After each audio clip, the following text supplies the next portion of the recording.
Hey, welcome back, guys. We are in week 11, believe it or not. And so we have just the remainder of this week and next week before class is over for the summer semester. In this week, we're working again in our textbook, Adobe Photoshop Creative Cloud Revealed by Elizabeth Eisner Redding. And we are working in, again, chapter 14. Did I just say? Yeah, it's week 11, chapter 14.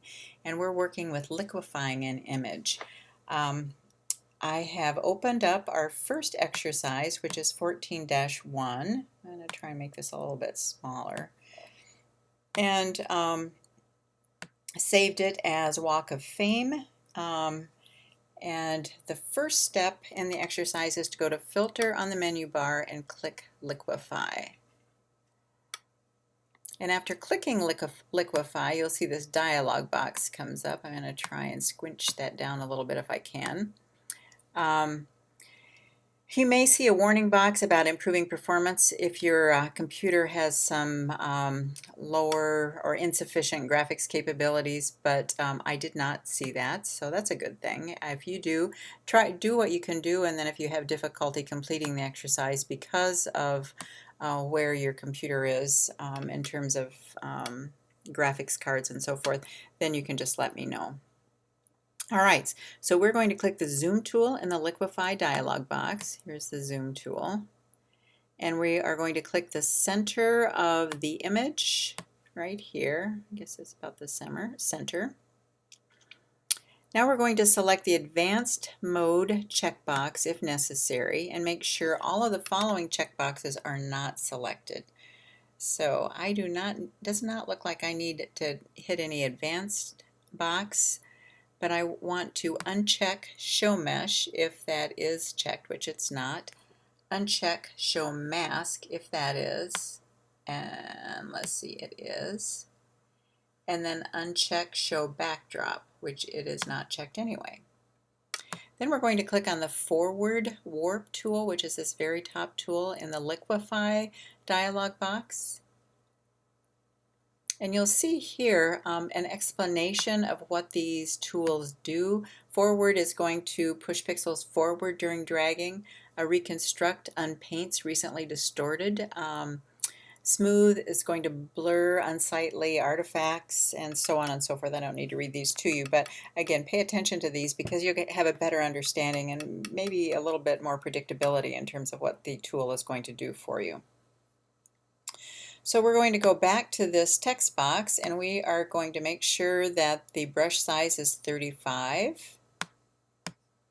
And let's see if there's anything else that we need to do with that. Nope, but now we need to go back down here to make sure that our text boxes or our dialog box has these following settings.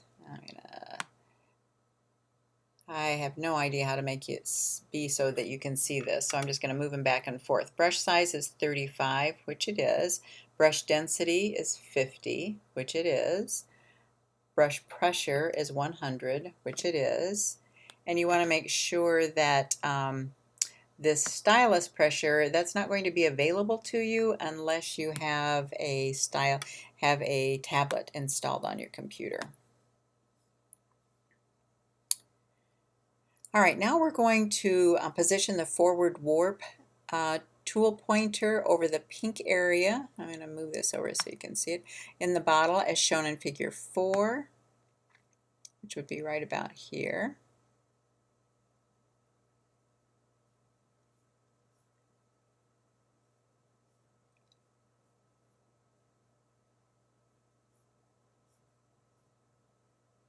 And then we're going to pull that down so it stretches the bottom of the bottle slightly, as it shows in figure 5, which is right here. So we're going to click.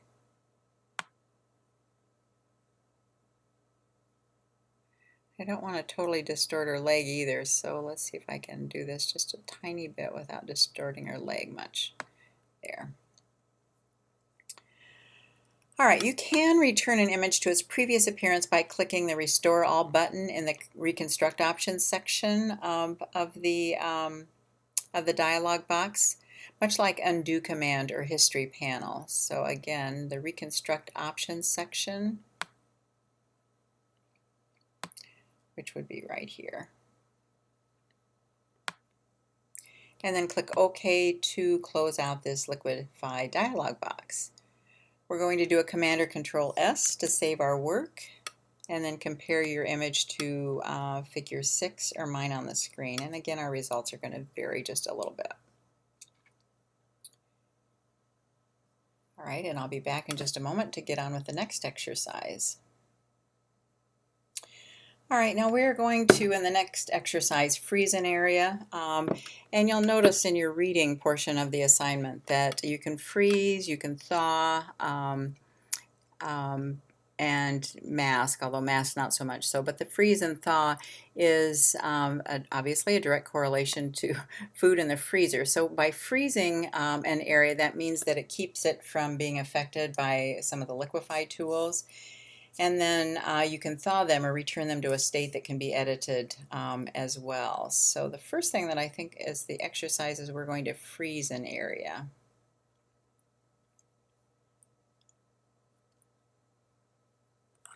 It should be right here close by.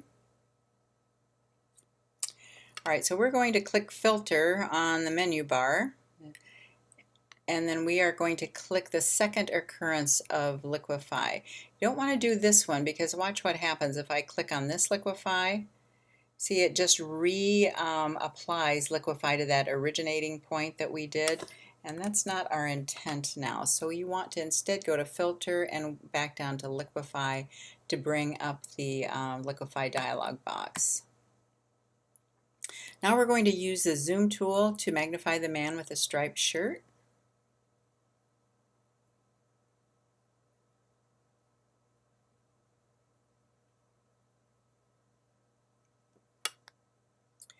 We're going to click the Freeze Mask tool in the Liquify dialog box. That's F for quick key. And then you can toggle between the current tool and the hand tool by holding down your space bar. Just allows you to move it around a little bit more. We're going to double click the brush size text box and we're going to put 20 in there. And then we're going to press enter or return. And then we're going to click the Show Mask text checkbox, which is right down here. And then we're going to click the Mask Color List arrow and click Red if necessary. And then you should compare your settings to figure 9 or mine on the screen in just a moment. I'm going to move that over. So again, the brush size is 20, density is 50, brush pressure is 100. View options is to show image, show mask, and then backdrop should not be checked. Now we're going to drag that freeze mask pointer around the perimeter of the man in the striped shirt using figure 10 as a guide. I'm going to zoom this up so we can see it. And again, I have this freeze mask. And the last time I did this, it was really kind of laggy when I did this. We'll see how it works this time. Oh yeah, this is much better. I'm not quite sure why that is, but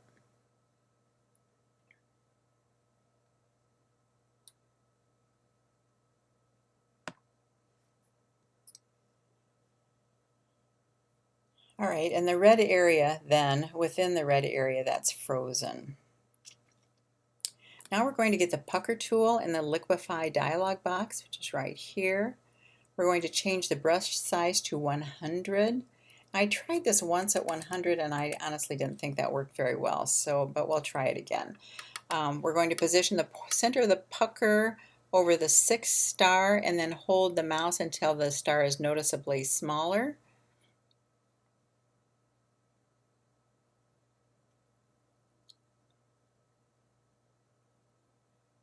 See, that's such a huge brush. That's 1, 2, 3, 4, 5, 6. It impacts the other stars around it, but all right, so the star is noticeably smaller now. And then we're going to get the bloat tool in the liquefy dialog box, center the bloat pointer over the red shoulder bag, and then press and hold the mouse until the tip increases in size and fills the woman's back. So we want the bloat tool, and we're going to click on this until it increases in size, we hope. We want it to fill her back. I can't tell if we're doing anything with that or not, so I'll tell you what, we're going to come up here so I can actually see.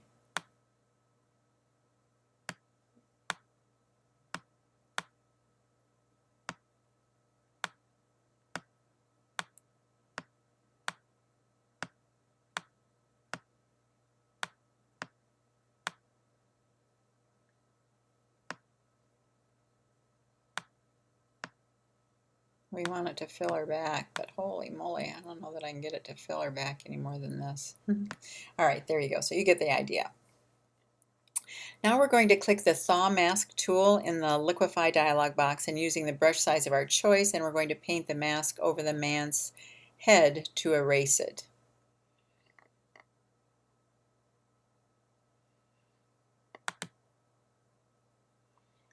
I'm going to put that down to about 20, I think.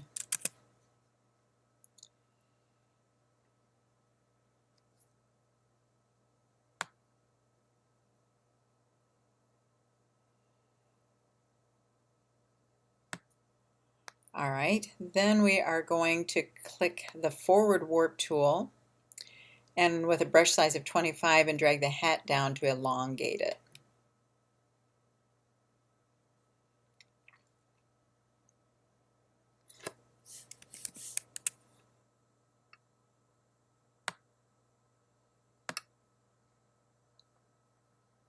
And then you want to compare your image to mine on the screen. She did a much better job on bloating that thing, didn't they? But I'll try that again. Not to be outdone, huh?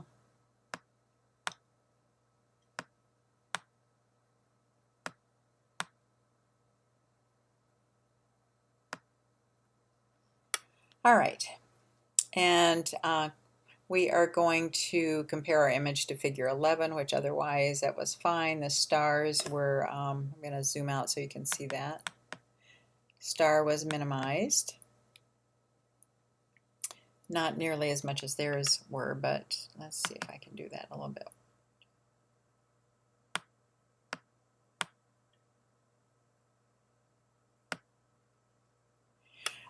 And his hat was elongated and her bag was bloated. All right, so now we're going to click the None button in the Mask Options section to remove the mask.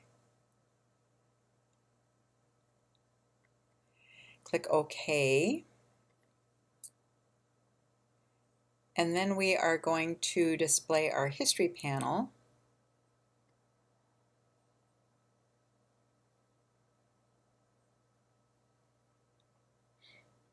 And you'll see that all of our actions have been applied to the image.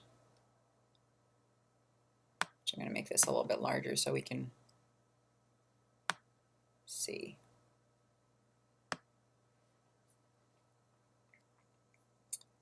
I'm going to Command or Control S to save your image or to save your work.